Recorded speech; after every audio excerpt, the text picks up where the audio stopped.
So pretty recently, I got the opportunity to participate in the Black Desert online closed beta test, which was pretty cool. You see, Black Desert was never really a game that was on my radar for some reason. I almost entirely blind when I went into it. It was kind of a new experience for me, and that was pretty cool. I mean, previously I'd thought, it's just another fantasy MMORPG, like we don't have 30 million of those sitting around. But little did I know what I was getting myself into.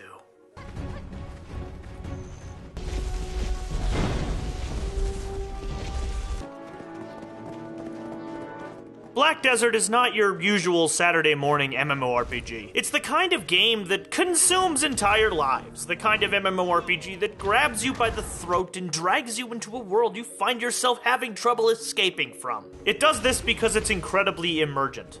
But really, that word has no meaning, and it's kind of tough to describe exactly what emergence is in an MMORPG without sounding like a crazy person.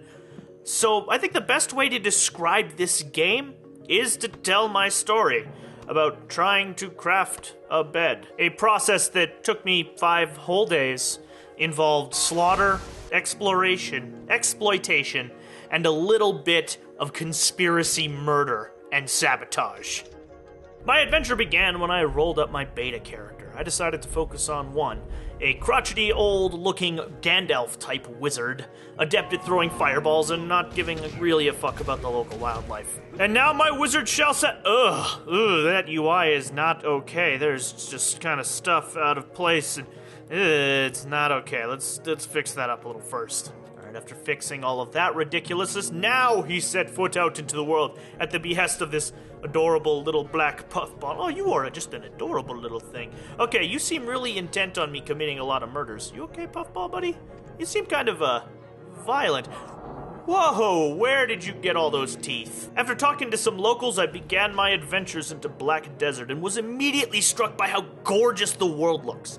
I mean, like, holy damn! I always worry about MMOs that err on the side of realism over stylization, but damn, this game looks good! Makes me worry about people on lower-end machines, though, but holy crap, damn it, this is a nice-looking game. On the other hand, I got to enjoy this nice little conversation with some townsfolk, in which I learned absolutely nothing, because they did one of the most annoying things on the planet you can do for cutscenes. Animate your cutscenes, have it change camera angles, and have there be action, but also force me to read text. It's distracting, it splits your focus between the action and the reading. Skyward Sword, you are just as bad. Just annoys the crap out of me. But after this, it was off to carve my way through some sociopathic levels of wildlife in the name of getting stronger. At least, that's according to my kind of somewhat horrifying black puffball buddy. Which leads me to 3 very interesting facts that, on their own, at very least, started to pique my interest about how this game works. The first one is that the only way to level up in the game is by killing monsters. This sets an interesting precedent in how the game applies its logic to its game mechanics. Quests don't really provide EXP for the most part. Nothing but killing monsters. Turns out, the only way to get better at killing monsters is to kill monsters. Number 2, you can't actually see other players' levels in-game. That means that in a game that's really heavily based around open-world PvP, that's going to cause quite a risk when you're going in to try and gank somebody, because they might be like a hugely super powerful wizard dude who only looks pretty weak, but, is super powerful. The open world PvP doesn't actually take effect until level 50, which is the soft level cap. I'll get into that in a second. And, but yeah, you can't see another player's level. It has no indication of their power besides how they look or what they're doing. And the third and probably most interesting one, there is no level cap. Level 50 is the soft cap, where leveling slows down, but you can effectively level as far as there's experience points to level. That third one caught me entirely off guard. Becomes a lot more difficult to level up, but there is no level cap. In fact, one of the highest level skills in the game requires level 90. Mixed with the idea that you can't really view other players' levels in a game whose endgame centers on PvP, well, that's very interesting. Not to mention skill points, which you use to upgrade your spells and abilities, are granted somewhat separately from EXP. Two players at the same level can be vastly different in power. It means that two people, you can never be quite sure of who you're ganking. It's almost sort of a self-built-in anti-player killing method, beyond the ones that would already exist, things like karma, which can eventually get you thrown out of towns and killed by guards, or bounty. But it makes this open-world PvP system regulated. You are taking a risk every time you charge in and try and kill somebody, because you don't know how powerful that level 90 wizard might be. He might be a level 18 player just hanging out cutting some trees down, or he might be a giant angry super wizard capable of raining destruction from the heavens upon your dumb ass. So where was I? Right, I murder a few things, do a few quests, and then eventually I found out I could buy a house, so I did, because of course I did. It's this nice little portside village. It's like the first town. It's quaint, okay? I thought it was pretty.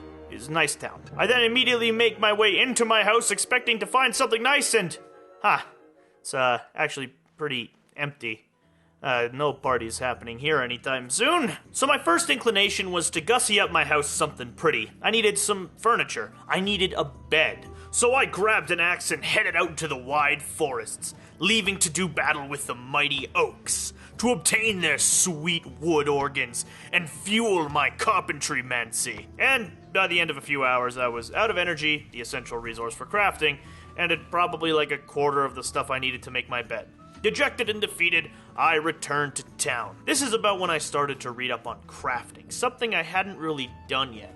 And this is when I reached the tip of the iceberg about what makes Black Desert such an interesting prospect. See, there's a fourth resource you have access to which represents your character advancement. It's called Contribution, and can only be gained through quests. You can use Contribution to activate nodes, or anything you find out in the world. These nodes can be anything from potatoes to copper to maple, and you can use Contribution, gold, and energy to hire workers to work the nodes you've activated, essentially creating supply lines. These workers will bring you resources from those nodes at a set amount of time depending on your worker's skill. You can level up and all that good stuff. You can also use Contribution to rent factories, storehouses, and refineries, staff them with workers, and get them to produce you goods while you adventure out into the world. What's more interesting is that all of this actually appears in the world. It's not some basic UI minigame. Your workers walk out and collect ore and move back to the storehouses. Your carriages travel routes between towns to transport goods. This lends to immersion and vulnerability, as less-to-do players might want to kill your carriages and make off with your sweet, sweet gains. Mix this with things like open PvP, guild territory control that allows them to levy taxes and claim resources, and you got the perfect breeding ground for like a lot of meaningful player interaction. So I immediately set to building this infrastructure. I began with a single worker chopping wood. Soon I had linked 2 cities. I caught the trading bug, selling refined resources for a serious profit, paying workers to continue building and refining ore and wood taken from the forests. I was beginning to construct my trade company. I was small, linking only a few nodes. I didn't have the contribution to be a mogul yet, but the potential was there. So eventually I got to thinking, carriages and trade routes, they're vulnerable to other player attacks, and losses would be kind of unacceptable. Not to mention, there's all of these other guys who are kind of filling my market up with timber. I'm making a good amount of money on this. I'm not sure what I'm going to use the money on. Like hookers and blow or something, maybe expanding my own market. But I don't really like the competition. I could hire some ne'er-do-well players to do a bit of murder.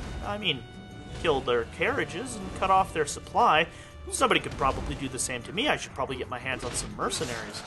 And what of guild control? Allowing players to tax different trade routes and take my money?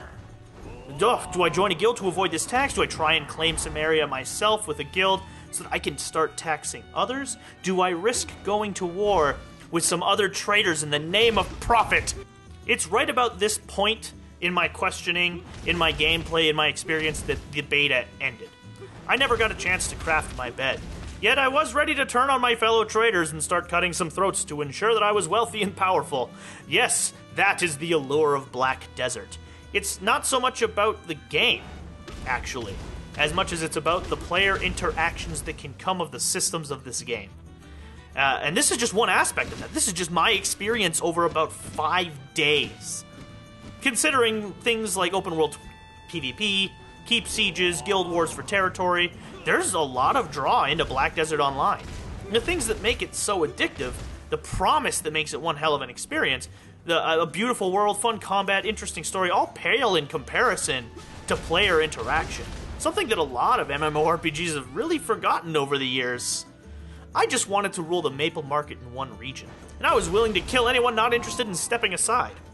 Emergence is a powerful draw to an MMORPG, probably the most powerful draw. To tell a relevant story, I once spent a summer playing a truly emergent MMORPG, EVE Online. And yes, it's largely Excel spreadsheets in space, but it's a game that's driven almost entirely by player interaction, by emergent interactions between players. Yes, I remember the boring tower bashes and the missions and all the boring crap, but I also remember the pitched fights on gates, and hunting stealth bombers, or pinning down pirates in a low-sec roam. That's really the power of emergent gameplay, and it's more memorable than a lot of other things I've done in my gaming career.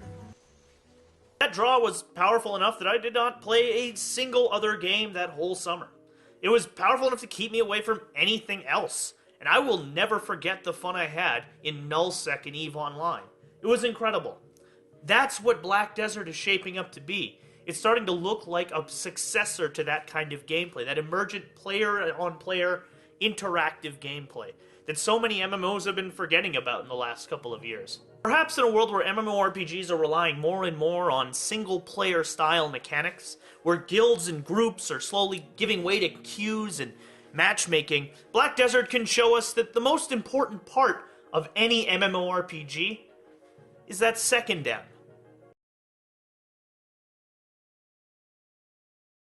There it is, my very tentative first take on Black Desert Online, the new MMORPG coming out sometime. I'm not entirely sure on the date yet. I don't think they have one.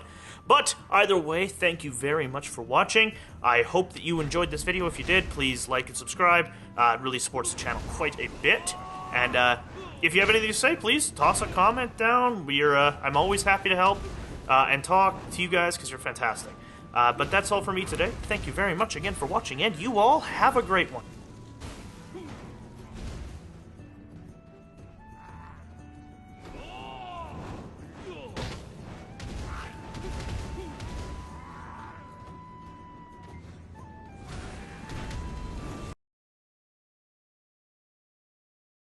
Which kind of sets an interesting precedent, which informs a lot of later decisions in the game's design. Fuck!